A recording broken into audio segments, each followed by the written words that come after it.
দিন ইসলাম নামে এক ভাই আমাদের ইউটিউব চ্যানেলে আপনি প্রশ্ন করেছেন, আমি একজন সৌদি প্রবাসী, নিজের নামে কতবার উমরা করা যাবে? আমি এখন পর্যন্ত 2বার উমরা করেছি, আমি আরও উমরা করতে পারবো কিনা? ভাই, দিন ইসলাম উমরার কোনো সীমানা বা তার সংখ্যা শরীয়ত ঠিক করে দেয়নি যে এর বেশি কোনো মানুষ করতে পারবে না। বরং একজন মানুষ চাইলে তিনি যতবার সংখ্যক সুবিধা তার খুশি ততবার তিনি উমরা করতে পারবেন। উমরার কোনো শেষ সীমানা যে এর বেশি করা যাবে না। তবে উমরার সংখ্যা বৃদ্ধি করার চাইতে কোয়ালিটি বৃদ্ধি করাটার দিকে আমাদের বেশি মনোযোগ থাকা উচিত। যদি আপনি কোয়ালিটি ঠিক রেখে প্রতি সপ্তাহে উমরা করতে পারেন, আলহামদুলিল্লাহ, সেটা অবশ্যই খারাপ কোনো বিষয় নয়। তবে একটি সফরে গিয়ে বারবার ঘুরে ঘুরে উমরা করলে উমরার কোয়ালিটিও থাকে না, আর এটা সালাফ বা পূর্বসূরীদের সুন্নাহ নয়। সেই জন্য আপনি জীবনে বারবার বিভিন্ন শহর থেকে এসে, আপনি জেদ্দায় আছেন, মদিনায় আছেন বা সৌদি আরবের কোনো শহরে আছেন, বারবার আপনার আসার সুযোগ আছে, আলহামদুলিল্লাহ এসে আপনি উমরা করেন। উমরার কোয়ালিটি যেন নষ্ট না হয়, বারবার করার কারণে উমরার প্রতি যেন অনাগ্রহ বা ভক্তি যাতে কমে না যায় সেদিকটা খেয়াল রাখবেন। বাকি আপনি যতবার খুশি উমরা করতে পারবেন। সম্প্রতি একজন রাজনীতিবিদ বলেছেন, আমি আল্লাহর কাছে কখনো ক্ষমা চাই না, কারণ আমার কোনো পাপ নাই। এ ধরনের কথা বলা কতটুকু সমীচীন?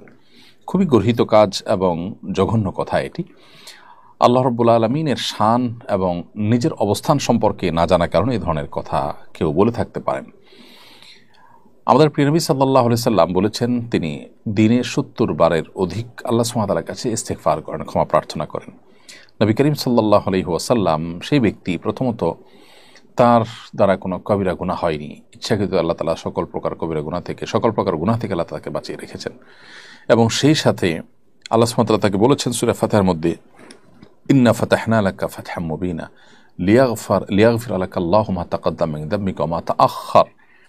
আপনার পূর্বের এবং পরের, অর্থাৎ পরবর্তী জীবনে যেটা আপনার আশির নবী সাল্লাল্লাহু আলাইহি ওয়াসাল্লাম জীবদ্দশা বলেছেন আল্লাহ তাআলা, যে আপনার ইতিপূর্বে যে জীবনটা পার করেছেন, সামনে যে জীবনটা আপনার অবশিষ্ট আছে, এই উভয় জীবনে যত ভুলভ্রান্তি হবে সবগুলো আল্লাহ সুবহানাহু ওয়া তাআলা আপনার জন্য মাফ করার জন্য আপনাকে আল্লাহ তাআলা সুস্পষ্ট বিজয় দিয়েছেন, অর্থাৎ আল্লাহ সুবহানাহু ওয়া তাআলার পক্ষ থেকে সেগুলো মাফ। এরপরও তিনি 70-এর অধিকবার দিনে ইস্তেগফার করতেন, আল্লাহ সুবহানাহু ওয়া তাআলার কাছে ক্ষমা প্রার্থনা করতেন। তো নবী করিম সাল্লাল্লাহু আলাইহি ওয়াসাল্লাম নবী হওয়ার পরও নবীরা নিষ্পাপ, সেই নিষ্পাপত্বের জায়গা থেকেও তিনি আল্লাহ সুবহানাহু ওয়া তাআলার কাছে 70 অধিকবার যদি ইস্তেগফার করে থাকেন, তো আমরা কে? দ্বিতীয়ত হলো, যিনি মনে করেন যে নিজেকে তিনি নিষ্পাপ বা তার কোনো পাপ নাই, এই কথা বলাটাই ইটসেলফ একটা পাপ। কারণ মানুষ ভুলের ঊর্ধ্বে কোনোদিনই হতে পারে না। আল্লাহ রাব্বুল আলামিনের যে নেয়ামতগুলো দিয়েছেন, যে নেয়ামতগুলো আমরা ভোগ করছি, এই নেয়ামতের কৃতজ্ঞতা আদায় করার শক্তি সামর্থ্য কি আমাদের পরিপূর্ণ আছে? আল্লাহ সুবহানাহু ওয়া তাআলা যে নেয়ামতগুলোর মধ্যে আমাদেরকে নিমজ্জিত রেখেছেন, সেগুলোর শুকরিয়া আদায় করতে না পারাটাও একটা পাপ। এই জন্য বান্দা সবসময় আল্লাহ সুবহানাহু ওয়া তাআলার কাছে ক্ষমা প্রার্থনা করবে। আর আল্লাহ সুবহানাহু ওয়া তাআলার কাছে ক্ষমা প্রার্থনার মধ্যে থাকার মধ্যেই ইমানদারের গৌরব, ইমানদারের তৃপ্তি। অতএব এই ধরনের উক্তি মূর্খতা সুলভ উক্তি, এগুলো অহমিকা সুলভ উক্তি। আমরা আশা করব যে তিনি বোঝার চেষ্টা করবেন।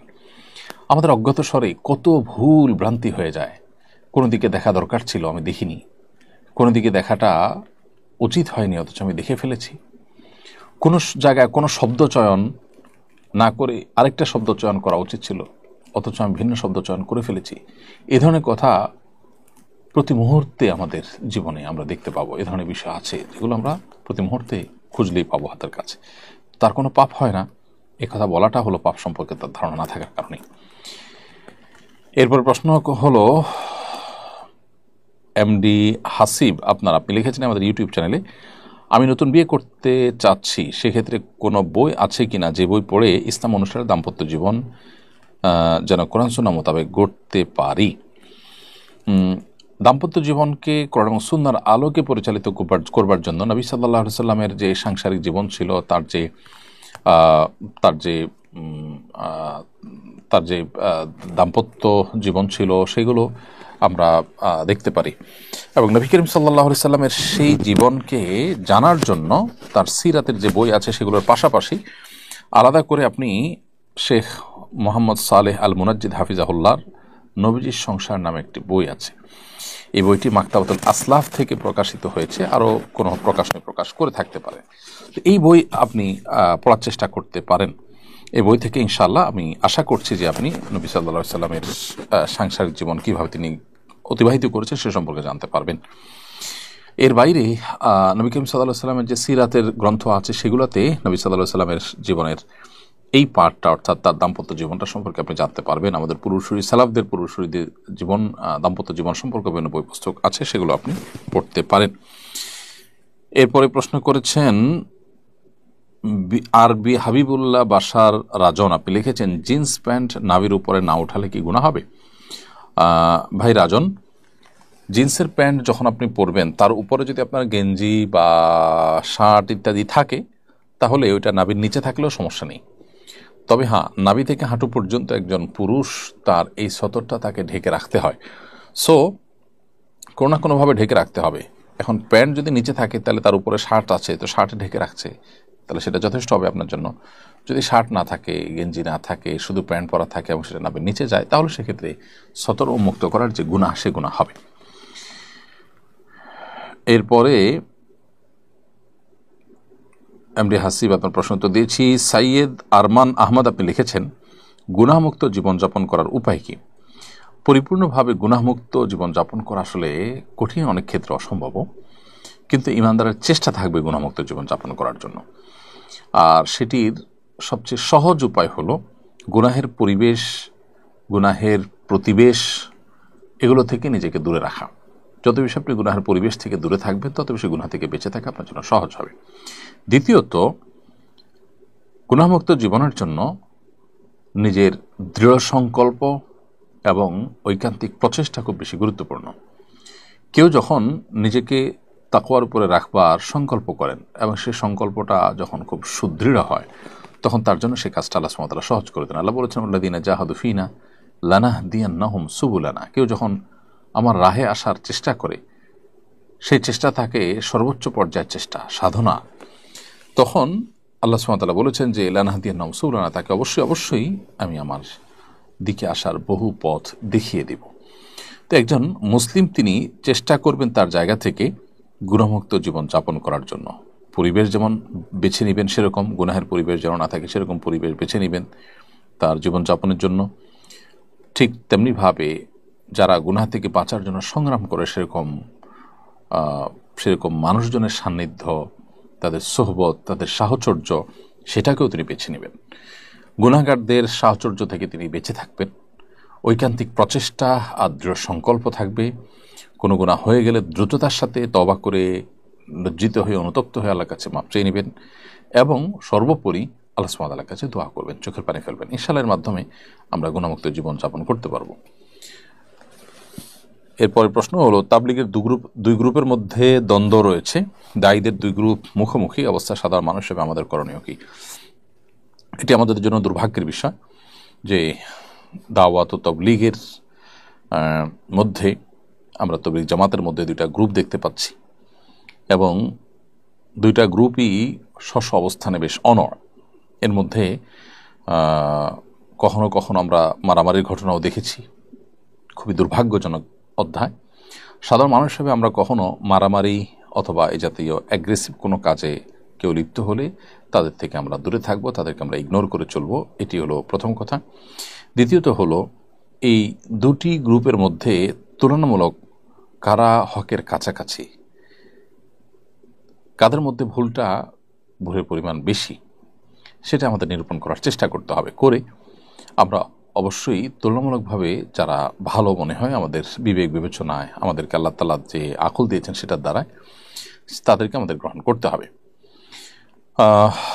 এর পাশাপাশি আমাদের লক্ষ্য রাখতে হবে যে দুইটা গ্রুপ, বিবাদমান দুইটা গ্রুপকে এক করার কোনো সুযোগ, কোনো উপায় যদি থাকে তাহলে সেই পথটা আমাদের অবলম্বন করতে হবে। কোন অবস্থাতেই মুসলমানদের মধ্যে বিবাদমান দুটি গ্রুপের মধ্যে আগুন জ্বালানো, তাদের মধ্যে বিবাদকে আরও বাড়িয়ে দেওয়া বা তাদের মধ্যে ঝামেলা বৃদ্ধিতে কোনোভাবে ভূমিকা পালন করা, এগুলো উচিত নয় একজন মুসলমানের জন্য। জান্নাতুল ফেরদাউস আপনি আমাদের ইউটিউব চ্যানেলে লিখেছেন, আমি বিয়ের কাবিননামায় টাকার অঙ্ক না লিখে স্বামীর নাম লিখতে চাচ্ছি, যেন কখনো বিচ্ছেদের সম্ভাবনা তৈরি হলে মহারণা হিসাবে আবার স্বামীকে পাই, এটা জায়েজ কিনা দয়া করে জানাবেন। না বোন জান্নাতুল ফেরদাউস এটা অভিনব আপনার আইডিয়া, কিন্তু এটা সঠিক নয়। বিয়ের কাবিন নামায় আপনার এমন কিছু উল্লেখ করতে হবে যেটা আসলে কোনো একটা বিনিময়যোগ্য বা যেটা কোনো একটা মূল্য বের করা যায়। সো মোহর হিসাবে আপনি স্বামীর লেখাটা ভুল হবে। স্বামী তো আপনি বাই ডিফল্টই পাচ্ছেন, কিন্তু আপনি যে আপনার চিন্তার কথা, যে থিঙ্কিংয়ের কথা বলেছেন, সেটি আবেগের কথা, বাস্তবতার কথা নয়। বাস্তবতার কথা হলো যে মোহরের ঘরে আপনার কোনো টাকার অঙ্ক, স্বর্ণগহনা বা এমন কিছু লিখতে হবে যেটা বিনিময়যোগ্য বা যেটা আর কোনো একটা মূল্য বের করা যায়, তাহলে সেক্ষেত্রে সেটা মোহর হবে। এর বাইরে আপনি এমন কিছু যদি লেখেন যেটা আসলে মোহর হওয়ার উপযুক্ত নয়, তাহলে সেক্ষেত্রে বিবাহ হয়ে যাবে। এ ধরনের কোনো কিছুকে মোহর হিসাবে ধার্য করে বিয়ে করলে কিন্তু সেক্ষেত্রে আপনার বংশের আপনার মতো এরকম গুণের মেয়ের যেরকম মোহর হয়ে থাকে, সেই মোহরের মিছিলটা এখানে বাই ডিফল্ট ফিট হয়ে যাবে। অর্থাৎ ওইরকম মেয়ে যে মোহর হয়, যেরকম মোহর হয় সেরকম মোহর এখানে ফিক্স হয়ে যাবে। এমডি শরীফুল ইসলাম আপনি লিখেছেন, আমরা জানি তালাক নিন্দনীয় কাজ। জানার বিষয় হলো কি কি কারণে তালাক দেয়া যায়। প্রথমত, যখন স্বামী স্ত্রী উভয়ে নিজেদের মধ্যকার সম্পর্কটা দেখতে পাবেন যে শীতল থেকে শীতল হয়ে যাচ্ছে এবং একটা সময় গিয়ে জমাট বেঁধে গেছে, কোনোভাবে আর সেই সম্পর্ক ভালো হওয়ার মতো নেই, বরং সেই সম্পর্ক থেকে আল্লাহর অবাধ্যতার পথে যাওয়ার ভয় বা শঙ্কা যদি তৈরি হয়, আল্লাহ সুবহানাহু ওয়া তাআলা কোরআনে কারিমে সেটাকে বলেছেন যে ফাইন খাফা আল্লা ইউকিমা হুদুদ আল্লাহ, স্বামী স্ত্রী উভয় যদি আল্লাহর সীমানাটাও আর রক্ষা করতে পারবেন না মনে হচ্ছে, সীমা ছাড়িয়ে চলে যাবে, সেটা গালাগালি, হত্যা, খুন খারাপি বা আইন হাতে তুলে নেওয়া, এরকম পরিবেশ পরিস্থিতি হওয়ার আশঙ্কা যদি তৈরি হয়, তাহলে সেক্ষেত্রে উভয় পরিবারের দুজন বসে মিটমাট করার চেষ্টা করবেন। তাতেও যদি সমস্যার সমাধান না হয়, পরবর্তী তালাকের দিকে তারা যেতে পারেন। এটা হলো তালাকের একটা কারণ। এর বাইরে স্বামী স্ত্রীর মধ্যকার তালাকের নানাবিধ কারণ থাকতে পারে। যখন এরকম হবে যে তাদের একজন এতটাই ফাঁসেকি জীবন যাপন করবেন যে তার সংশোধনের সমস্ত পথ বন্ধ হয়ে যায়, আশা ছেড়ে দেন, তখন সেক্ষেত্রে ভবিষ্যৎ প্রজন্ম এবং নিজের খারাপ সঙ্গী থেকে নিজেকে রক্ষা করবার প্রয়োজনে তালাকের উদ্যোগ নেওয়া যেতে পারে। এটা পরিবেশ পরিস্থিতির উপর নির্ভর করবে। কখনো কখনো বনিবর্ণনা না হতে যদি ওই পর্যায়ে চলে যায়, তাহলে সেক্ষেত্রে তালাকের সিদ্ধান্ত নেওয়া যেতে পারে।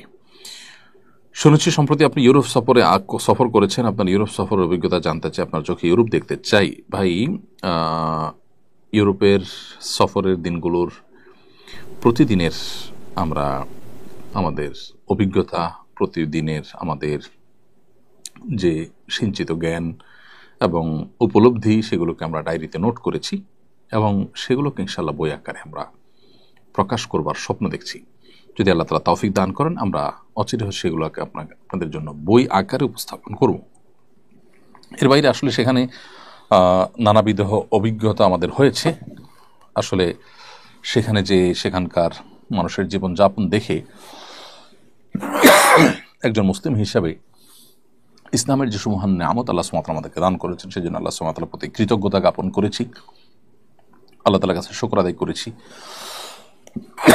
মুসলিম হিসেবে আমরা অনেক দিক থেকে যে আল্লাহর নিয়ামতের মধ্যে আছে সেটি উপলব্ধি করার সুযোগ নতুন করে হয়েছে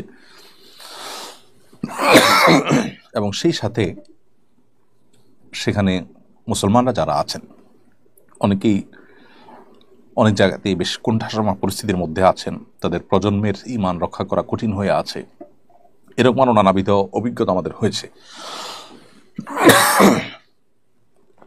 ইউরোপিয়ানদের প্রত্যেকটা দেশের অতীত ইতিহাস, সে সমস্ত ইতিহাসের সাক্ষী বিভিন্ন জায়গাগুলো দেখার সুযোগ হয়েছে, সেগুলো আমাদের উপলব্ধির জগৎকে সমৃদ্ধ করেছে।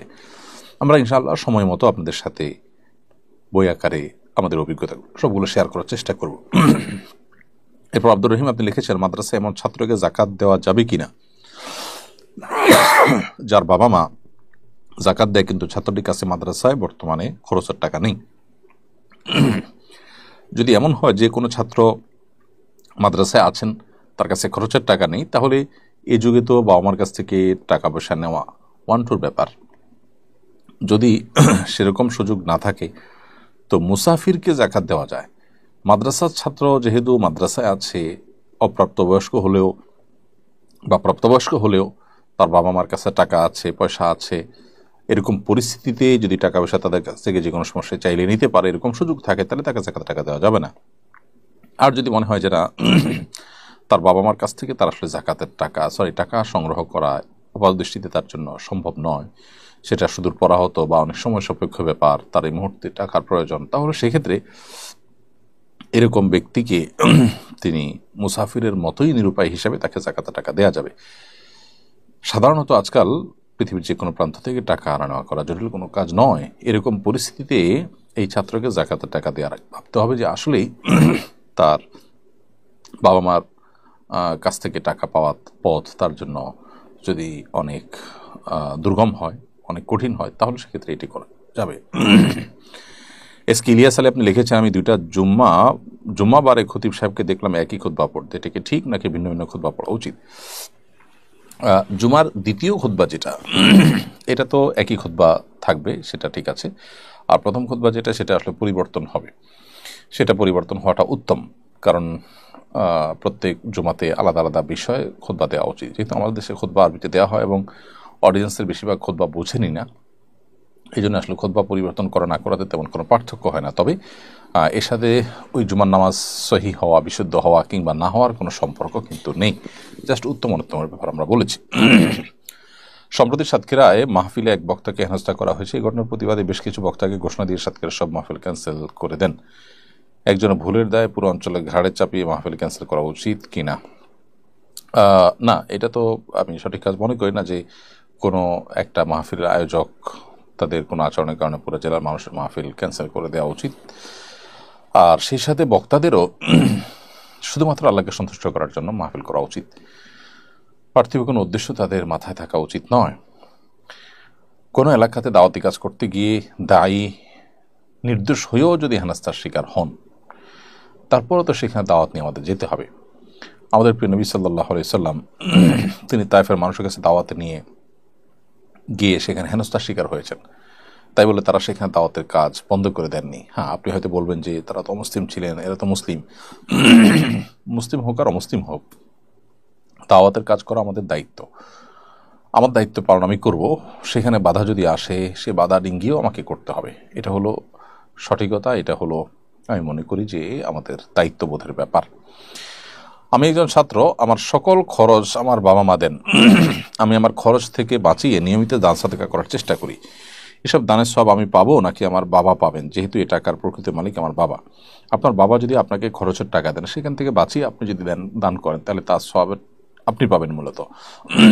পাশাপাশি একই ভালো কাজে কয়েকজন মানুষের বিভিন্নভাবে ইনভলভেশন থাকলে উভয়কে বা সবাইকে আল্লাহ সুবহানাহু ওয়া তাআলা সব দান করেন। সেক্ষেত্রে আপনার বাবা এখানে উপার্জন করে টাকাটা আপনাকে দিয়েছেন এবং ভালো কাজে তারও ভূমিকা এখানে রয়েছে, তিনি উপার্জন করেছেন বিধায় আপনি দিতে পেরেছেন, এইসব কারণে তিনিও আল্লাহ সুবহানাহু ওয়া তাআলার কাছে আজর পাবেন ইনশাআল্লাহ তাআলা। এরপরে আধার রাহাত এডি থেকে আপনি লিখেছেন, সৃষ্টিকর্তার অস্তিত্ব নিয়ে আমার মনে সবসময় প্রশ্ন ঘোরাঘুরি করে, এটি বেশি ভাবলে গুনাহ হবে ভেবে চিন্তা না করার চেষ্টা করি, তারপরে এসব আমার মাথায় ঘোরাঘুরি করে, এটা থেকে প্রতিরোধের উপায় কি? দেখুন, প্রথম কথা হলো যে আল্লাহ রাব্বুল আলামিনের সম্পর্কে বাজে চিন্তা মনের মধ্যে আসাটা, এটা প্রমাণ করে যে আপনার মধ্যে ঈমান আছে। প্রিয় নবী সাল্লাল্লাহু আলাইহি সাল্লাম ঠিক এই ধরনের একটি প্রশ্নের উত্তরে এরকম কথাই বলেছেন। তাকে একজন সাহাবী যখন বলেছেন যে আল্লাহ সম্পর্কে আমার মনে বাজে চিন্তা আসে, তখন নবী সাল্লাল্লাহু আলাইহি সাল্লাম বলেছেন, যাকা নাফসুল ঈমান, এটাই তো ঈমানের ব্যাপার, যে তোমার মনের মধ্যে আল্লাহ সম্পর্কে বাজে চিন্তা আসছে, শয়তান তোমার মধ্যে ঈমান আছে দেখে সেটাকে সরাবার চেষ্টা করছে। শয়তান যে আমার ঈমানকে বিদরিত করবার চেষ্টা করছে, এটা দেখে আল্লাহ সুবহানাহু ওয়া তাআলার প্রতি ঈমান আরো বৃদ্ধি হওয়া উচিত। কোনো বেঈমানের মনে এরকম চিন্তা সাধারণত আসে না, যিনি ঈমানদার তার মনেই চিন্তাগুলো আসে। ব্যাপারটা হলো এরকম যে কারোর ঘরে যখন সম্পদ থাকে সেখানে চোর ঢুকে, আর যখন কোথাও সম্পদ নেই সবাই জানে, সেখানে কিন্তু চোর প্রবেশ করে না। চোর প্রবেশ করাটা সেই ঘরে সম্পদ থাকার ইন্ডিকেট বা ইঙ্গিত বহন করে। এই জন্য এটা নিয়ে খুব বেশি অরিড হওয়ার প্রয়োজন নেই। এরকম কোনো চিন্তা, খারাপ চিন্তা মনে আসলে আপনি বাম দিকে প্রতীকী থুতু 3 বার থুতু ফেলবেন, প্রতীকী থুতু, এবং সেই সাথে আমান্তু বিল্লাহি ওয়া রাসূলিহি, আল্লাহ এবং তার রাসূলের প্রতি আমি ঈমান আনলাম, এরকম বাক্য আপনি উচ্চারণ করবেন। ইনশাআল্লাহ আল্লাহ তাআলা আপনাকে পানাহ দিবেন। সেই সাথে আউযু বিল্লাহি মিনাশ শাইতানির রাজিম বা বিতাড়িত শয়তান থেকে আমি আল্লাহর পানাহ চাই, এই বাক্য আপনি পাঠ করবেন। ইনশাআল্লাহ এর মধ্য দিয়ে আশা করা যায় আল্লাহ তাআলা আপনাকে হেফাজতে রাখবেন, কারণ এগুলো শয়তান থেকেই এই কুমন্ত্রণাগুলো আসে, বিধায় শয়তান থেকে আমরা বাঁচার জন্য চেষ্টা করব। মাহফিলের সিজন চলছে। মাহফিলকে ফলপ্রসূ ও উম্মার জন্য কল্যাণকর করতে মাহফিল আয়োজক এবং বক্তাদের প্রতি আপনার আহ্বান কি? আয়োজকদেরকে আমরা বলতে চাই, আয়োজনের উদ্দেশ্য যেন হয় আল্লাহকে সন্তুষ্ট করা। ভলান্টিয়ারদেরকে বলতে চাই, তারা ভলান্টিয়ারই করবেন শুধু আল্লাহর কাছ থেকে বিনিময় লাভের আশায়, পার্থিব কোনো বিষয়ের জন্য নয়। যারা আলোচক তাদের উচিত আলোচনা করতে যাবেন, মাহফিল করতে যাবেন শুধুই আল্লাহকে সন্তুষ্ট করবার জন্য। অর্থাৎ এখানে শ্রোতা, বক্তা, আয়োজক, ভলান্টিয়ার সবাইকে নিষ্ঠা এবং এখলাসের সাথে কাজটি করতে হবে। সেই সাথে আলোচক যারা আছেন তারা কোরআন সুন্নাহ থেকে মানুষকে আহ্বান করবেন আল্লাহর দিকে এবং তার রাসূলের দিকে, বিশেষ কোনো ইজমের দিকে নয়, বিশেষ কোনো দৃষ্টিভঙ্গির দিকে নয়, নিজের দিকে নয়। এবং সেই সাথে আয়োজক যারা আছেন তারাও সেরকম আল্লাহ ভীরু, মুত্তাকি, পরহেজগার, আমলদার, কোরআন এবং হাদিসের আলোকে কথাবার্তা বলেন, সেরকম মানুষদেরকে আলোচক হিসাবে দাওয়াত দেওয়ার চেষ্টা করতে হবে। কোনো ছাত্র নির্ধারিত হোমওয়ার্ক না করলে আমাদের স্যার আর্থিক জরিমানা করেন। জরিমানার টাকা আদায় করে তা দান করে দেন। এ ধরনের জরিমানা আদায় করা কি জায়েজ? আর্থিক জরিমানা আদায় করা শরীয়তে জায়েজ নয়।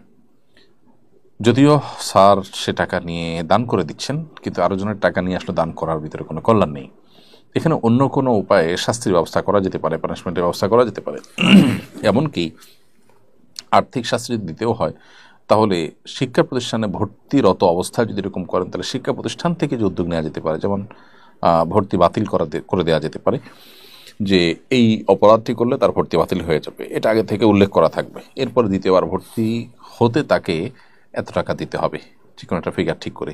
তাহলে এইভাবে হলে সেটি জায়েজ আছে। তাহলে সেক্ষেত্রে অর্থটা সরাসরি ওই কাজের শাস্তি হিসাবে আসবে না, বরং আসবে হলো ভর্তির প্রয়োজনে অর্থ আসবে, অর্থাৎ সেটা সেকেন্ডারি অপশন থাকবে এবং পরোক্ষভাবে আসবে। তো এইভাবে করলে সেটি জায়েজ হতে পারে। এরকম আরও কোনো উপায় বের করা যেতে পারে। এরপরে আবু সাইদ আপনি লিখেছেন, মহিলাদের জন্য কানের দুল বা নাকফুল ব্যবহারে কি শরীয়তে কোনো নিষেধাজ্ঞা আছে? মহিলাদের জন্য কানের দুল বা নাকফুল ব্যবহার করা শরীয়তে জায়েজ আছে এবং এটাতে কোনো অসুবিধা নেই। অনেকে নানামুখী কথা বলেন যে নাকফুল ব্যবহার করা জায়েজ না ইত্যাদি ইত্যাদি, এগুলো একেবারেই মনে করা কথাবার্তা। মহিলারা নাকফুল, কানের দুল, হাতের চুড়ি বা অন্যান্য যে অলঙ্কার আছে সে অলঙ্কারগুলো ব্যবহার করতে কোনো অসুবিধা নেই। মেন সড়কে অটোরিকশা চালানো নিষিদ্ধ, অনেক রিক্সা চালক তা লঙ্ঘন করেন। প্রশাসন প্রায় অটোরিকশা ভেঙে দেন কিংবা নিলামে বিক্রি করেন। এ ধরনের শাস্তিমূলক ব্যবস্থা গ্রহণ করা যায় যাচ্ছে কি না? একেবারে একটা সম্পদ একজন গরিব মানুষ থেকে পরিপূর্ণভাবে নিয়ে ভেঙে না ফেলে এটার অন্য কোনোভাবে ব্যবহার করে তাকে শাস্তির আওতায় আনা যেতে পারে, যাতে তিনি ক্ষতিগ্রস্ত হবেন না, আবার এই শাস্তির কারণে তিনি এই অপরাধ কর্ম থেকে বেঁচে থাকবেন। এই দুইয়ের মধ্যে সমন্বয় করার জন্য বহু ওয়ে বা পদ্ধতি বের হতে পারে। এ বিষয়ে ওলামা ইকরামের কাছে, শরিয়া বিশেষজ্ঞদের কাছে যদি পরামর্শ চাওয়া হয়, নিশ্চয়ই তারা অনেক পরামর্শ দিতে পারবেন। তবে কারো সম্পদ এভাবে নষ্ট করা, বিশেষ করে ভেঙে ফেলার মধ্য দিয়ে যে ক্ষতি সাধন করা হয়, সেটার কোনো সুযোগ আসলে নেই, এটা অপচয়ের মধ্যে পড়বে। পরপুরুষের সামনে কোনো নারী তার মেহেদি রঞ্জিত হাত প্রদর্শন করতে পারবে কিনা? মেহেদি রঞ্জিত হাত কোনো নারী প্রদর্শন করবেন না, তবে তিনি কোনোভাবে পুরুষের সাথে কোনো বিষয় আদান প্রদান করতে গিয়ে নিরুপায় বা কোনো জায়গায় প্রয়োজনের সাপেক্ষে যদি কোনো কিছু দিতে বা নিতে হয়, এবং সেক্ষেত্রে যদি কেউ দেখে ফেলে, তাতে অসুবিধা নেই। নবী করিম সাল্লাল্লাহু আলাইহি ওয়াসাল্লামের সময়ও এরকম একটি ঘটনা ঘটেছে। একজন নারী তার হাত দিয়ে নবী সাল্লাল্লাহু আলাইহি ওয়াসাল্লামের কাছে কিছু দিয়েছেন বা নিয়েছেন, এরকম কিছু একটা পর্দার আড়াল থেকে বা সামহাউ। তো এখানে তার হাতে মেহেদি না থাকে, নবী সাল্লাল্লাহু আলাইহি ওয়াসাল্লাম বলেছেন যে এটা কি কোনো পুরুষের হাত কিনা, কারণ মেয়েদের দিক থেকে এসেছে অথচ হাতে মেহেদি নেই। তখন মেয়েরা মেহেদি হাতে দিতেন সবাই, সেই জন্য নবী সাল্লাল্লাহু আলাইহি ওয়াসাল্লাম আশ্চর্য হয়েছিলেন। এখান থেকে বোঝা যায় যে প্রয়োজনের প্রেক্ষিতে যদি এটা হয়, এটা জায়েজ আছে, কিন্তু প্রয়োজন ছাড়া যদি না হয়, আর প্রয়োজনের প্রেক্ষিতেও মেহেদি লাগানো হাত যথাসম্ভব প্রদর্শন না করতে পারলে ভালো হয়, কারণ এটি পুরুষদের জন্য ফিতনার কারণ, সেটি বলাই বাহুল্য। সো এটা অ্যাভয়েড করতে পারলে ভালো হয়। যদি অ্যাভয়েড করা না যায়, তাহলে সেক্ষেত্রে ইচ্ছাকৃত নয় এরকম হলে সেটা গুনাহ হবে না, কিন্তু ইচ্ছাকৃত এবং খুব বেশি প্রয়োজন ছাড়াই প্রদর্শন করছেন, সেটা কিন্তু নাজায়েজ। একটা হলো দেখে ফেলা, পুরুষ দিতে গেলেন দেখে ফেলেছে, আর একটা হলো প্রদর্শন করলেন, দুটো কিন্তু দুই জিনিস। আল্লাহ সুবহানাহু ওয়া তাআলা আমাদের সৌন্দর্যকে, মা বোনদের সৌন্দর্যকে আল্লাহ তাআলা অপ্রকাশিত করে রাখতে বলেছেন। আল্লাহ বলেছেন যে ওয়ালা ইউবদিনা যিনাতাহুন্না ইল্লা মা যাহারা মিনহা, একান্ত যেগুলো বাহ্যিক অর্থাৎ পোশাকের বাইরেও যে অংশ, পোশাক বাহির থেকেও যেটা পোশাকের উপর দিয়ে যেটা দেখা যায় সেটি ছাড়া আর বাকি কোনো সৌন্দর্য নারীরা যেন প্রকাশ না করে। অতএব এটা প্রকাশ করবে না। বাকি জরুরি কোনো কাজ করতে গিয়ে যদি কেউ কারণ নজরে পড়ে যায়, তার কারণে গুনাহগার হবেন না। প্রিয় দর্শক, দেখতে দেখতে আমরা অনুষ্ঠানের ঠিক মাঝামাঝি পর্যায়ে এসে পৌঁছেছি। সময় হচ্ছে ছোট্ট একটি বিরতি নেওয়ার। সারা বিরতির পর আবারও ফিরে আসবো। আপনাদের যে সমস্ত প্রশ্ন উত্তর দেওয়ার সুযোগ হয় সেগুলোতে আমরা যাওয়ার চেষ্টা করব। আমাদের সঙ্গেই থাকবেন ইনশাআল্লাহ। অসহায় দরিদ্রদের দারিদ্র দূরীকরণ ও স্বাবলম্বীকরণের লক্ষ্যে আস-সুন্নাহ ফাউন্ডেশন পরিচালনা করছে স্বাবলম্বীকরণ প্রকল্প। স্বাবলম্বীকরণ প্রকল্পের আওতায় এ যাবৎ প্রায় ৩,০০০ মানুষকে প্রশিক্ষণ ও স্বাবলম্বীকরণ উপকরণ প্রদান করা হয়েছে। আপনার জাকাতের অর্থে স্বাবলম্বী হতে পারে অসহায় দরিদ্র মানুষ। আস-সুন্নাহ ফাউন্ডেশনের জাকাত তহবিলে জাকাত পাঠাতে ভিজিট করুন www.asunnahfoundation.org/donate/zakat। বিরতির পর আবার আপনাদেরকে স্বাগত জানাচ্ছি আমাদের লাইভ অনুষ্ঠানে। আপনারা দেখছেন আস-সুন্নাহ ফাউন্ডেশন আয়োজিত সাপ্তাহিক সরাসরি প্রশ্ন উত্তরমূলক অনুষ্ঠান শরীর সমাধানের 246তম পর্ব। এরপরে যে প্রশ্ন আমি দেখতে পাচ্ছি এই মুহূর্তে সেটি হলো, নূর হোসেন আপনি লিখেছেন, বর্তমানে বিভিন্ন অনলাইন শপে একটা প্যাকেজ ১,০০০ টাকায় কিনলে অনুগ্রাহককে লটারির মাধ্যমে বাইক, ল্যাপটপ, ফোন ইত্যাদি গিফট করা হয়। এই গিফট নেওয়া কি বৈধ? হ্যাঁ, কোনো কিছু আপনি কিনলেন, কেনার পর যদি ক্রেতাদের মধ্যে কোনো কম্পিটিশন আয়োজন করা হয় এবং তার ভিত্তিতে কোনো পুরস্কার দেওয়া হয়, তো সেটা জায়েজ আছে। এক্ষেত্রে সৌদি আরব উলামা ইকরামের ফতোয়া রয়েছে। তাদের বক্তব্য হলো যে শুধুমাত্র কিনলেই এই লটারিতে অংশগ্রহণ করতে পারবেন এরকম নয়, বরং কেনার পরও কোনো একটা কম্পিটিশন এখানে করে, সেটা হতে পারে খুব সাদামাঠা কোনো কম্পিটিশন, যে কম্পিটিশনের মধ্য দিয়ে পুরস্কারটা দিবেন, এটা জায়েজ আছে। তাহলে বিষয়টা এরকম যে কিনলেই আপনি কম্পিটিশনে অংশগ্রহণ করতে পারবেন সেটা না। এখানে দুটো জিনিস, একটা হলো যে যারা কিনেছেন এদের মধ্য থেকে লটারি করে কিছু মানুষকে পুরস্কার দেওয়া হবে, এটা জায়েজ আছে, এটা তিনি কোনো অসুবিধা নেই। আর হলো যে যারা কিনেছেন তাদের মধ্যে আপনি কম্পিটিশন অ্যারেঞ্জ করবেন, তাহলে সেক্ষেত্রে কম্পিটিশন অংশগ্রহণ করার জন্য কেনার শর্ত দেওয়া হচ্ছে, এরকম করাটা সঠিক নয়। সেক্ষেত্রে যারা কিনেছেন তারা তো বটেই, চাইলে অন্য কেউ ও চাইলে ওই প্রতিযোগিতায় অংশগ্রহণ করতে পারবেন, এরকম ওপেন রেখে তারপরে সেখানে পুরস্কার দিতে পারবেন। কোনো দোকানদার তার যে কাস্টমাররা আছেন তাদের মধ্যে কম্পিটিশন অ্যারেঞ্জ করে কিছু মানুষকে যারা কিনেছেন, জাস্ট আমাদের এখান থেকে কিনেছেন সেজন্য আপনাকে পুরস্কার দিলাম, এটা দিতে পারেন। যদিও এই ব্যাপারে আমাদের ইখতিলাফ রয়েছে, যেমন বললাম যে সৌদি আরব কিছুটা ভিন্ন মত আছে। সেখানকার সুপার শপগুলোতে কেউ কিনলেই অটোমেটিক একটা কুপন পেত, সেই কুপন জমা দিয়ে সেখান থেকে লটারি করে পুরস্কার দেওয়া হতো কিছু মানুষকে। তো উলামা ইকরাম ফতোয়ার ভিত্তিতে সেখানে একটা প্রশ্ন উত্তর সেশন, সেটা ছোট্ট একটা প্রশ্ন, একটা কমন প্রশ্ন যে অমুক কোম্পানির লোগোতে কয়টা কালার আছে, এই টাইপের প্রশ্ন দিয়ে তারপরে সেই প্রশ্ন উত্তরের মাধ্যমে পুরস্কার দেওয়ার কথা উলামা ইকরাম বলেছেন, সেটা বিভিন্ন জায়গায় বাস্তবায়ন হয়েছে। তাহলে খোলাসা কথা হলো যে এই বিষয়টা নিয়ে সৌদি আরব উলামা ইকরামের ভিন্ন মত আছে। তারা বলেন যে শুধুমাত্র আপনি কিনেছেন কোনো জায়গা থেকে, তার ভিত্তিতেই লটারি করে পুরস্কার দেওয়া নেওয়া জায়েজ নয়। আর অন্যান্য উলামা ইকরাম সেটাকে জায়েজ বলেছেন। তো যদি শুধুমাত্র ক্রেতাদের মধ্য থেকে কিছু ক্রেতাকে পুরস্কার দেওয়া হয়, সেটাকে এই জায়েজ বলেছেন যারা, তাদের মতটাই আমার কাছে শক্তিশালী মনে হয়। আর এর বাইরে সৌদি আরব উলামা ইকরাম যে নিষেধ করেছেন সেটার গ্রাউন্ড আছে, তাদেরও যুক্তি আছে। কেউ যদি সতর্কতার উপরে আমল করতে চায় তাহলে সেক্ষেত্রে সৌদি আরব উলামা ইকরাম যেভাবে বলেছেন যে এ উপলক্ষে একটা কম্পিটিশন হতে পারে, সেই কম্পিটিশনে তার বাইরেও কেউ চাইলে অংশগ্রহণ করতে পারে, তারপরে তাদের মধ্যে থেকে লটারি দেওয়া হলো, এরকম কলেজটা জায়েজ আছে। একটু বিষয়টা অর্থাৎ অন্যভাবে করলে সেটাকে তারা জায়েজ বলেছেন। এরপরে প্রশ্ন হলো, সরকার সংবিধান সংশোধনের উদ্যোগ গ্রহণ করেছে, আমাদের সংবিধান কেমন হওয়া উচিত বলে মনে করেন? আমাদের সংবিধানে আমাদের অর্থনৈতিক মুক্তির বিষয়ে পরিষ্কার রোডম্যাপ থাকা উচিত। বৈদেশিক ঋণ নির্ভর অর্থনৈতিক ব্যবস্থা থেকে আমাদের বেরিয়ে আসার প্রচেষ্টা, স্বপ্নের কথা জোরালোভাবে উল্লেখ থাকা দরকার। সেই সাথে ন্যায় বিচার এর পথে যত রকমের বাধা হতে পারে সকল বাধাগুলো অপসারণ করা উচিত। বিচারহীনতা আমাদের সমাজের যে সমস্ত ভয়াবহ দিকগুলো আছে তার মধ্যে থেকে একটি দিক। তৃতীয়ত, এদেশের সংখ্যাগরিষ্ঠ মানুষের চিন্তাধারা বেশিরভাগ ক্ষেত্রে এদেশের আইন, নীতি ইত্যাদিতে প্রতিফলিত হতে দেখা যায় না। অথচ সংখ্যাগরিষ্ঠ মানুষের চিন্তাধারা যদি প্রতিফলিত না হয় আইনে, নীতিতে, সংবিধানে, তাহলে সেক্ষেত্রে সেটা সাধারণ মানুষের প্রতি অবিচারের শামিল।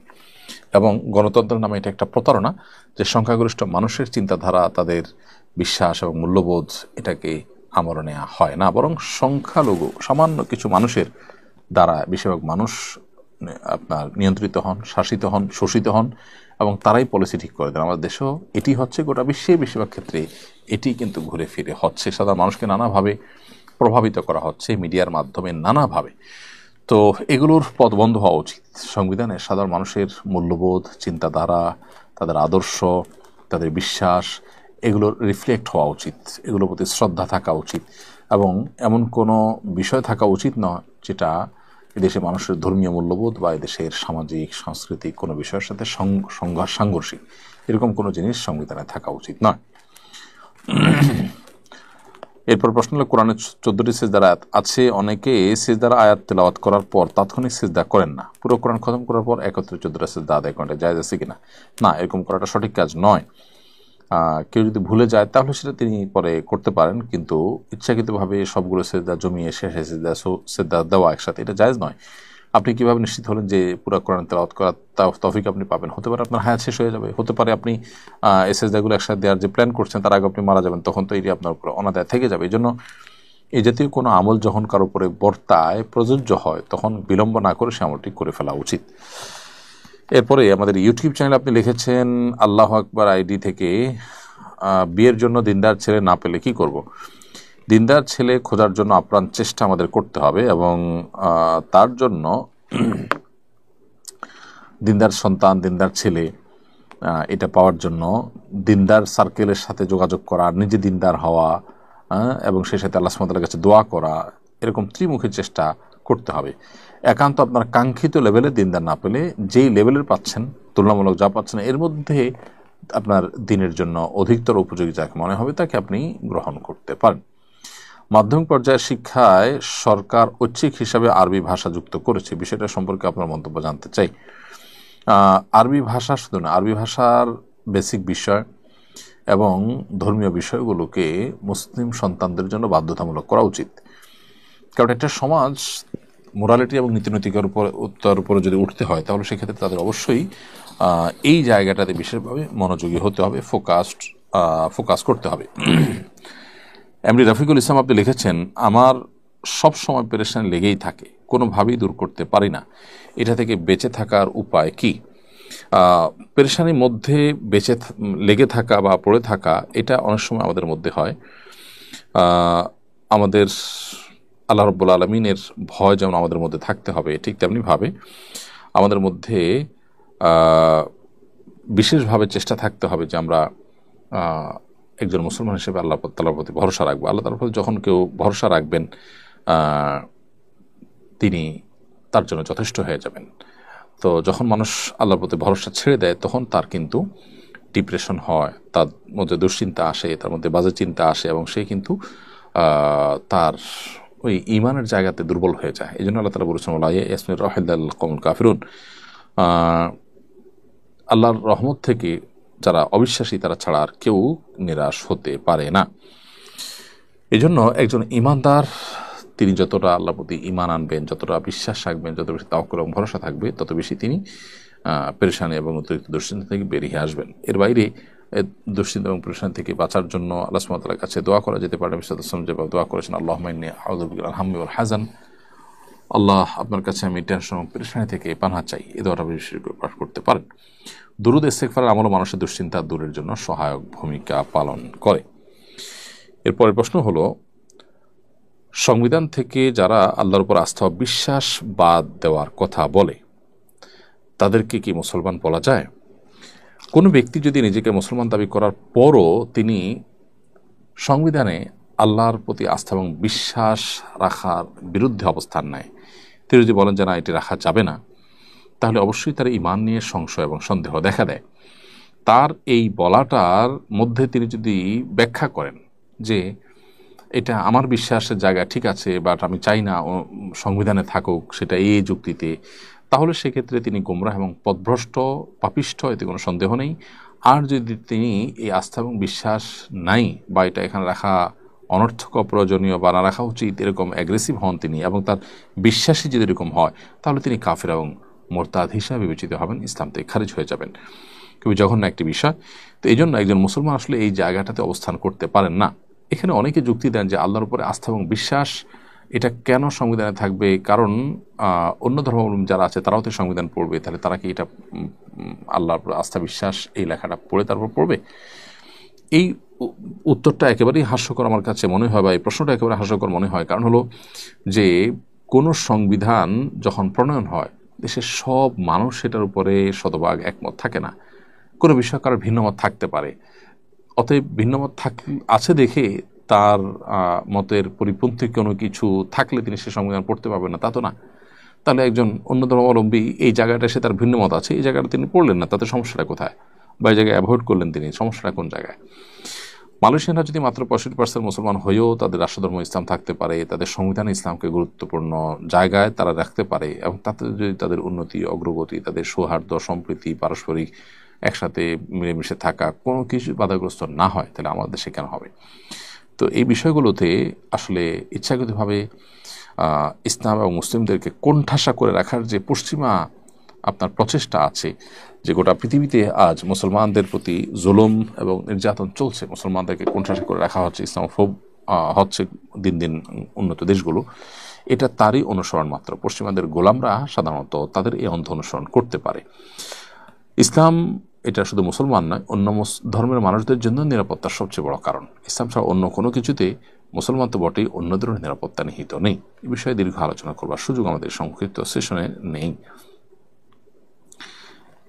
এরপরে প্রশ্ন করেছেন এমডি রফিকুল ইসলাম, প্রশ্ন উত্তর দিয়েছে সালমান আহনাফ, লিখেছেন আমি যদি টুপি না পরে ক্যাপ ইউজ করি আমার কি সুন্নত পালন করা হবে না? প্রথমত ক্যাপের সামনের অংশ যে খোলা থাকে, এগুলো তুরস্কে এটি কামাল আতাতুর্কের আমলে চালু হয়েছে, এবং তার উদ্দেশ্য ছিল যে সেজদাকে অস্বীকার করা। কারণ কপারের উপর ওই অংশটা বেড়ে থাকা মানে হলো এই অবস্থায় সেজদা করা যায় না। তো সেজন্য এটি সেখানে শুরু হয়েছে বলে সেখানকার পণ্ডিত, বিভিন্ন ব্যক্তিবর্গের বিভিন্ন সেশনে, তাদের বিভিন্ন ওয়ার্কশপে আমি তাদের কাছ থেকে শুনেছি। অবশ্য এটি বই পুস্তকের কোনো ভাষায় আলাদা করে দেখিনি, আরবিতে এটাকে কুব্বা বলা হয়। এই কুব্বার আলোকে বদিউদ্দিন সাইদুল ইসলাম হল যে রাসাইলুন নূর, এবং রাসাইলুন নূরকে কেন্দ্র করে যে সেমিনার এবং ওয়ার্কশপ হয়েছে, সেখান থেকে পাওয়া তথ্য আমি এটি শেয়ার করেছি। তো যাই হোক, নবী করিম সাল্লাল্লাহু আলাইহি সাল্লামের পোশাক হিসাবে যে অভ্যাসগত বা সুন্নতে আদাহ রয়েছে, এই ক্যাপটা তার আওতায় পড়ে না। এটা সম্পূর্ণ ভিন্ন জিনিস, ভিন্ন সমাজ থেকে এসেছে, ভিন্ন উদ্দেশ্যে এটি এসেছে। শীতকালে সাধারণত মোজা পরা হয়। মোজার উপর মাসাজ করার পদ্ধতি কি ধরনের মোজার উপরে মাসাজ করা যাবে? শীতকালে যদি আপনি মোজা পরেন তার উপরে মাসাজ করতে পারেন, শর্ত হলো মোজাটা চামড়ার হবে, অথবা কাপড়ের মোজা হলে সেটার নিচের অংশ চামড়ার হবে, উপরের অংশ কাপড় হবে, এবং এত মোটা হবে যে উপর দিয়ে পানি দিলে ভিতরে যাবে না। অন্তত এইটুকু মোটা হবে, এটুকু মজবুত হবে। এটা ওলামায়ে আহনাফের মত। হাম্বলি মাযহাবের ওলামায়ে কেরাম, সৌদি আরবের বর্তমান ওলামায়ে কেরাম, তারা অবশ্য মোজা একেবারে ছেঁড়া বা একেবারে অতি পাতলা, যে ভেজানো হাত দিলেই ভেতরে চলে যাবে ভেজা, বা আঁচ করা যাবে অথবা দেখা যায়, এরকম না হলে কাপড়ের মোজার উপরে তারা মাসাজ করার কথা বলেন। সৌদি আরবের বর্তমান ওলামায়ে কেরাম যারা আছেন হাম্বলি মাযহাবের অনুসারী, তারা বলেন। তো নিরাপদ হলে এক্ষেত্রে চামড়া মোজার উপরে ভরসা করা, চামড়া মোজা পরিধান করা। আল হাসান জয়, আপনি আমাদের ইউটিউব চ্যানেলে প্রশ্ন করেছেন পড়াশোনায় মনোযোগী হওয়ার জন্য বিশেষ কোনো আমল আছে কিনা। পড়াশোনায় মনোযোগী হওয়ার জন্য রাতে তাড়াতাড়ি ঘুমিয়ে ভোরে উঠে মনোযোগ দিয়ে পড়া, সোশ্যাল মিডিয়া ইত্যাদির যে আসক্তি আছে সেগুলো থেকে দূরে থাকা, অপ্রয়োজনীয় আড্ডা ইত্যাদি থেকে দূরে থাকা গুরুত্বপূর্ণ, অপ্রয়োজনীয় নিউজ ইত্যাদি থেকে দূরে থাকা গুরুত্বপূর্ণ, কারণ এগুলো বেশিরভাগ ক্ষেত্রে আমাদের চিন্তা শক্তিকে বিভিন্ন ভাগে ভাগ করে ফেলে, ফলে পড়াশোনা মনোযোগী হতে আমাদের কষ্ট হয়। আসিফ আহমেদ আপনি লিখেছেন মেয়ে বিয়ের ক্ষেত্রে ছেলের কোন বিষয় জানা জরুরি, এবং মেয়ের বাড়ি থেকে ছেলে দেখতে গেলে কোন কোন বিষয়গুলো দেখা উচিত? সবচেয়ে বেশি দেখা উচিত দিনদারিতা, ধার্মিকতা, যে আসলে কতটা ধার্মিক সে, কতটা আল্লাহ ভীরু, কতটা হালাল হারাম মেনটেন করে চলে, কতটা পর্দা মেনটেন করে চলে, কতটা তার মধ্যে ধৈর্য আছে, কতটা তার মধ্যে কৃতজ্ঞতা আছে। এই বিষয়গুলো খুব ভালো করে দেখা উচিত, কারণ দাম্পত্য জীবন সুখ শান্তির জন্য এগুলো সবচেয়ে বেশি জরুরি। এবং নবী সাল্লাল্লাহু আলাইহি ওয়াসাল্লাম বলেছেন, ফাজফা বিজাতিদ দ্বীন, বিভিন্ন বিষয় খুঁটে খুঁটে দেখে মানুষ বিবাহ করে, তোমরা ধার্মিকতা খুঁটে দেখে তারপরে যে তার চেষ্টা করবে, বিবাহ করার চেষ্টা করবে। ফাহিম X9 এই আইডি থেকে আপনি আমাদের ইউটিউব চ্যানেলে লিখেছেন, কঠিন রোগ দূর করার কোন দোয়া সবচেয়ে বেশি কার্যকরী? কঠিন রোগ বা দুরারোগ্য ব্যাধি, এটা দূর করার জন্য সবচেয়ে কার্যকরী দোয়া হলো ইস্তেগফার এবং দুরূদ ইব্রাহিম। ইস্তেগফার এবং দুরূদ ইব্রাহিমের মাধ্যমে আল্লাহ সুবহানাহু ওয়া তাআলা সাহায্য চাইলে আল্লাহ সুবহানাহু ওয়া তাআলা সবচেয়ে বেশি রোগ বিমারি ইত্যাদি দূর করেন। এর বাইরে আইয়ুব আলাইহিস সালাম খুব বেশি অসুস্থ ছিলেন, তিনি আল্লাহ সুবহানাহু ওয়া তাআলার কাছে দোয়া করেছিলেন, রব্বি আন্নি মাসানিয়া দুররু আনতা আরহামুর রাহিমিন, হে আল্লাহ আমার কষ্ট আমাকে স্পর্শ করেছে আর আপনি হলেন সবচেয়ে বড় রহমকারী, সবচেয়ে বড় অনুগ্রহকারী। তো এই দোয়া পড়েও আমরা অসুস্থতায় বা দুরারোগ্য ব্যাধিতে আল্লাহ সুবহানাহু ওয়া তাআলার কাছে দোয়া করতে পারি। এমডি আসাদুল আপনি আমাদের ইউটিউব চ্যানেলে লিখেছেন, গ্রামাঞ্চল থেকে অনেক মুসলিম পরিবার টাকার বিনিময়ে খ্রিস্টান হয়ে যাচ্ছে, আমাদের করণীয় কি? আমাদের উচিত তাদেরকে রক্ষা করা, তাদের জন্য সংগ্রাম চালানো, তাদের এই বিভ্রান্তির হাত থেকে তাদেরকে রক্ষা করা, এবং টাকার বিনিময়ে অন্য ধর্মে ধর্মান্তরিত করা, এটা আমাদের দেশের প্রচলিত আইন বিরোধী কাজ। বিধায় আমাদের আইনের আলোকেও তাদের বিরুদ্ধে ব্যবস্থা গ্রহণ করা, সোচ্চার হওয়া, সামাজিক সচেতনতা তৈরি করা খুব বেশি জরুরি। আমরা সাধারণত এই জাতীয় ইস্যুগুলোকে ইগনোর করে যাই, কারণ এগুলো তো আমাদেরকে পাচ্ছে না, অন্য মানুষকে পাচ্ছে। একজন মুসলিম তার সামাজিক দায়িত্বের মধ্যে এটি পড়ে, অন্য ধর্মাবলম্বীরা আমাদের মুসলমান ভাইদেরকে বিভ্রান্ত করলে তার বিরুদ্ধে আমাদেরকে প্রয়োজনীয় পদক্ষেপ নিতে হবে। আমাদের দেশে শীতকালে অধিকাংশ বিয়ে হয়, শীতকালে বিয়ে করার বিশেষ কোনো ফজিলত আছে কিনা? না, শীতের সময় বিয়ে বিশেষ কোনো ফজিলত নাই। হয়তো আত্মীয় স্বজন গ্যাদারিং করা তুলনামূলকভাবে সহজ হয়, আসা যাওয়া সহজ হয়, ফ্যান ইত্যাদির প্রয়োজন হয় না, আয়োজন অনুষ্ঠান ইত্যাদিতে হয়তো সেসব কারণে তারা করেছেন কিনা আল্লাহ আলম। তবে শীতকালের সাথে বিবাহ করার কোনো সম্পর্কের কথা কোরআন বা হাদিস কোথাও বলা হয়নি। ইসলামের সৈনিক এর থেকে আপনি রেখেছেন, ফরজ নামাজে ইমাম সাহেবের প্রথম রাকাতে ফরজ ছুটে গেলে এবং দ্বিতীয় রাকাতে মনে হলে তখন করণীয় কি? ফরজ নামাজে ইমাম সাহেব প্রথম রাকাতে যদি কোনো ফরজ ছুটে যায় এবং দ্বিতীয় রাকাতে মনে হয়, যদি সেটাকে রিপিট করার সুযোগ থাকে করবেন, আর না হলে সেই নামাজ বা সে রাকাত আবার পড়তে হবে। কারণ হলো কোনো ফরজ যদি ছুটে যায় তাহলে সেক্ষেত্রে সেই রাকাত সহি বা শুদ্ধ হয় না, এটাকে নতুন করে পড়তে হয়, সহ দিয়ে কাভার করার মতো নয়। সালমান আহনাফ আপনি লিখেছেন, আমি হারাম রিলেশনে যেতে চাই না, এই জন্য আমি গেম খেলি, এদিকে এগুলো হবে? হারাম রিলেশন থেকে বাঁচার জন্য গেম খেলা নয়, বরং আপনাকে হারাম রিলেশন থেকে বাঁচার জন্য অন্য কোনো ওয়ে বা পদ্ধতি অবলম্বন করতে হবে। ধরা যাক আপনি শারীরিক কসরতে মগ্ন হয়ে গেলেন, শারীরিক কোনো পরিশ্রমে লেগে গেলেন, অনেক বেশি ব্যস্ত হয়ে পড়লেন এবং বৈধ রিলেশনে যাওয়ার জন্য প্রচেষ্টা করলেন, এগুলো হলো সঠিক পথ। আপনি একটা ভুল পথ থেকে বাঁচার জন্য আরেকটা ভুল পথে যাচ্ছেন, যেটা সঠিক নয়। পেশা হিসাবে ওয়েডিং ফটোগ্রাফি, বিবাহ অনুষ্ঠানের ফটোগ্রাফি করা যায় আছে কিনা? পেশা হিসাবে এই জিনিসটি নেওয়া নানা কারণে অনুচিত। কারণ হলো আমরা জানি যে আমাদের সমাজে এই ধরনের পেশায় যারা থাকে তারা আসলে চাইলেও অনেক গুনাহ বা অনেক পাপের কাজকে এড়াতে পারে না। যেমন একটা বিষয় হলো যে আপনি যখন কোনো বিবাহের ফটোগ্রাফি করতে যাবেন, সেখানে নারী পুরুষের মিশ্রণ থাকবে, সেই ছবি আপনাকে তুলতে হবে, আপনার ইচ্ছা হোক অনিচ্ছা হোক সেই কাজ আপনাকে করতে হবে। তো এটা তো একটা নাজায়েজ কাজ, যেটা অংশীদার আপনাকে হতে হচ্ছে। তো যে কাজে হারাম বা গুনাহের কাজে অংশীদার হওয়া অনেকটা বাধ্যতামূলক, অনেকটা চূড়ান্ত, সে কাজ আসলে অ্যাজ এ পেশা নেওয়া জায়েজ নাই। আর যদি আপনি হালাল বিবাহ শাদী হবে এবং সেখানে অনুষ্ঠান হবে হালাল, এই জাতীয় বিষয়গুলো নিশ্চিত হন এবং উভয় পক্ষকে আপনি বলে সেখানে ইনভলভ হন, এরকম কোনো কাজে তারা সেটা জায়েজ হতে পারে, তারা যদি এটা রক্ষা করেন।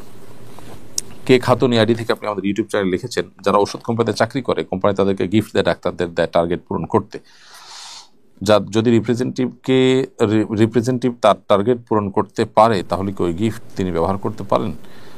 তার বিক্রি টার্গেট পূরণ করলে তাকে কোনো পুরস্কার দিয়ে কোম্পানির যদি বলে তাহলে সেটা তিনি নিতে পারেন, কোনো অসুবিধা নেই।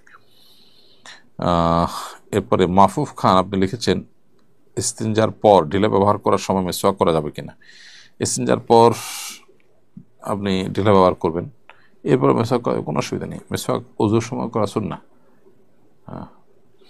ওজুর সময় যেমন মেসওয়াক হতে পারে, তারপরে নামাজের সময় মেসওয়াকের কথা বলা হয়েছে, তারপর বাসাবাড়িতে প্রবেশের সময় মেসওয়াক করতে বলা হয়েছে, কোনো মিটিং, কোনো সভার সময় মেসওয়াক করতে বলা হয়েছে। বিভিন্ন সময় মেসওয়াকের গুরুত্ব রয়েছে। নবী সাল্লাল্লাহু আলাইহি সাল্লাম বারবার বলেছেন বিভিন্ন সময় যদি মেসওয়াক করতে মেসওয়াকের নির্দেশ করলে তোমাদের জন্য কষ্ট হয়ে না যেত, তাহলে আমি এটাকে নির্দেশ করতাম, ফরজ করে দিতাম। তো এত গুরুত্বপূর্ণ মেসওয়াক, এই জন্য এসেঞ্জার পর, ঢেলার পর অপবিত্র অবস্থায় মেসওয়াক করা যেতে পারে। অর্থাৎ এখন উজু করেন নাই, বিনা উজুতে আসেন, এই অবস্থায় মেসওয়াক করতে পারেন। এরপরে টনিস ডায়েরি, এই আইডি থেকে আপনি লিখেছেন মেয়েরা কি বাসায় জুমার নামাজ পড়তে পারবে, পড়লে কোন নিয়মে পড়বে? না, মেয়েরা বাসায় জুমার নামাজ পড়বে না। জুমার নামাজ জামাত ছাড়া পড়ার কোনো অপশন ছেলে মেয়ে কারোর জন্যই নেই। তার যদি পুরুষদের জামাতে কোনো কারণে আসেন, সেখানে আলাদা ব্যবস্থা থাকে, বাজারে আসেন, এরকম পরিস্থিতিতে তাহলে জুমা চাইলে পড়তে পারেন পুরুষদের পেছনে, কিন্তু তাদের উপরে জোহর প্রযোজ্য, জুমা নয়। তারা বাসায় জোহর নামাজ পড়বেন, জুমা পড়তে তাদেরকে নির্দেশ দেওয়া হয়নি। ফাহাদ বিন আহসান আপনি লিখেছেন দোয়া কবুলের কঠিন সময়গুলো কি কি, সঠিক সময়গুলো কি কি? দোয়া কবুলের সঠিক সময় বলতে যে কোনো সময় দোয়া কবুল হতে পারে, তবে দোয়া কবুলের সম্ভাবনা বেশি থাকে যে সময়গুলোতে, তার মধ্যে থেকে একটা সময় হলো ভোর রাত, আর একটা হলো যে প্রত্যেক নামাজের পর। নবী সাল্লাল্লাহু আলাইহি ওয়াসাল্লাম বলেছেন যে দুবারা কুল্লি সালাহ আর জওফুল লাইল, অর্থাৎ ভোর রাত এবং প্রত্যেক নামাজের পর এই সময়টা দোয়া কবুল হয়। এর বাইরে বৃষ্টির সময় দোয়া কবুল হয়, মুরগির আওয়াজের সময় দোয়া কবুল হয়, তারপরে আজানের সময় দোয়া কবুল হয়, আজানের কথা মধ্যবর্তী সময় দোয়া কবুল হয়। দোয়া কবুলের বহু সময় আছে, সেগুলো আমরা দেখে দেখে দোয়া করতে পারি। হুমায়ুন কবির লিখেছেন ঘুমানোর সময় মোবাইলে কোরআনের আয়াত চালু করে দিয়ে ঘুমিয়ে গেলে কি গুনাহ হবে? না, অসুবিধা নেই, গুনাহ হবে না, কারণ ইচ্ছাকৃত এখানে ইগনোর করা হচ্ছে না। সাবির আহমদ আপনি লিখেছেন আমার বাবা কয়েকজন মিলে জায়গা কিনে ফ্ল্যাট করতে চাচ্ছেন। এক্ষেত্রে আমার প্রশ্ন হচ্ছে, আমার বাবার টাকা যদি হালাল হয় আর বাকি সদস্যের টাকা যদি ঋণ নিয়ে দেয় এবং আমার বাবা অথবা হারাম হয়, তাহলে ফ্ল্যাটটি কি আমার বাবার জন্য জায়েজ হবে? আপনার বাবার অংশের টাকাটা সম্পর্কে নিজে দিয়েছেন, হালাল টাকা, তাহলে তার এটা জায়েজ আছে। তবে হারাম উপার্জনকারী বা হারাম লেনদেনকারী মানুষদের সাহচর্য বা তাদের সংস্রব থেকে যত সম্ভব দূরে থাকাটা নিরাপদ। এরপরে মহসিন মিথন আপনি লিখেছেন ফুটবল খেলা কি হারাম? না, ফুটবল খেলা যদি শরিয়ার সীমানার মধ্যে থেকে, যেমন কোনো জুয়া ছাড়া, সতর উন্মুক্ত করা ছাড়া, নারী পরিধারণী ছাড়া, মিউজিক ইত্যাদি ছাড়া, এবং পারস্পরিক আর্থিক লেনদেন যেটা বিজয়ী দল বা বিজিত দল একে অন্যকে দিবে, এরকম কোনো পলিসি যদি না থাকে, তাহলে সেক্ষেত্রে সেটা জায়েজ আছে। বিশেষ করে শারীরিক কসরতের উদ্দেশ্যে এটি জায়েজ আছে। এরপরে MS মনি আমাদের ইউটিউব চ্যানেলে লিখেছেন আমার স্বামী বন্ধা, কাবিনে 18 নম্বর কলামে তালাকের পাওয়ার দেয়া ছিল। ডিভোর্সের সময় আমাকে মহারণা 5 লক্ষ টাকার মধ্যে 2.5 লক্ষ টাকা বিচারকগণ নিয়ে দিয়েছেন। এখন প্রশ্ন, ওই টাকা কি নেওয়া আমার গুনাহ হবে? যদি আপনার স্বামী বন্ধাত্বের কারণে আপনি বিবাহ বিচ্ছেদ করার উদ্যোগ নেন, তো 18 নম্বরের তালাকের যে পাওয়ার দেওয়া হয়েছে, সেই তালাকের পাওয়ারে কি লেখা ছিল? সেখানে লেখা থাকার কথা নিয়ম অনুযায়ী প্রশ্ন না দিলে, বনিবনা না হলে, ইত্যাদি ইত্যাদি, সেগুলো যদি হয় এবং সেই ভিত্তিতে যদি আপনাকে পাওয়ার দেয়া থাকে, সেই পাওয়ার যদি আপনার মধ্যে থাকে এতদিন, তাহলে সেক্ষেত্রে সেটার কোনোটা পাওয়া গেলে তখন আপনি এর প্রয়োগ করতে পারেন। যে কোনো কারণে আপনি তালাক প্রয়োগ করতে পারেন। ওখানে যে শর্তগুলো দেওয়া হয়েছে ওই শর্তগুলোর ভিত্তিতে শুধুমাত্র তালাক দিতে পারবেন, নিজের প্রতি নিজে তালাক গ্রহণ করতে পারবেন। এমডি তানভীর আপনি রেখেছেন অনলাইনে PDF ফাইল বিক্রি করে ইনকাম করা যায় কিনা? এমন কোনো কোম্পানির যদি PDF ফাইল তৈরি করেন যেগুলো কোম্পানিকে ক্ষতিগ্রস্ত করবে, অথবা কোম্পানি চায় না সেগুলোর PDF কেউ করে বিক্রি করুক, তাহলে সেক্ষেত্রে সেটা করলে না জায়েজ হবে। কারণ লা ইয়াহিল্লু মালু মুসলিমিন ইল্লা বিতিনফসি, কোনো মানুষের টাকা পয়সা সম্পদ এগুলো তার মনের সন্তুষ্টি ছাড়া ভক্ষণ করা বা ভোগ করা জায়েজ নেই। প্রিন্স এই চ্যানেল থেকে আপনি ইউটিউব চ্যানেল আমাদের লিখেছেন আমি জানি সুদ খাওয়া হারাম, আমার অনিচ্ছা থাকা সত্ত্বেও বিকাশ থেকে বেশ কয়েকবার ইন্টারেস্ট পেয়েছি, আমার কাছে সঠিক হিসাব নেই ইন্টারেস্টের পরিমাণ কত, এখন আমার করণীয় কি? আনুমানিক কোনো ফিগার বের করবেন, যেহেতু আপনার মনে নেই। যদি তাদের কাছে যে কোনোভাবে তথ্য বের করা যায় তাহলে সেই চেষ্টা করতে হবে। যদি সেই চেষ্টা না থাকে তাহলে সেটা আপনি যদি কোনোভাবে নিরুপায় হয়ে যদি আপনি করেন, তাহলে সেক্ষেত্রে সেটা জায়েজ আছে। সেটা আপনি দান করে দিবেন। কোনোভাবে নিরুপায় হয়ে আপনি অ্যাভয়েড করেছেন, তারপরও চলে আসছে, সেটা আপনি দান করে দিবেন কোনো গরিব দুঃখীকে।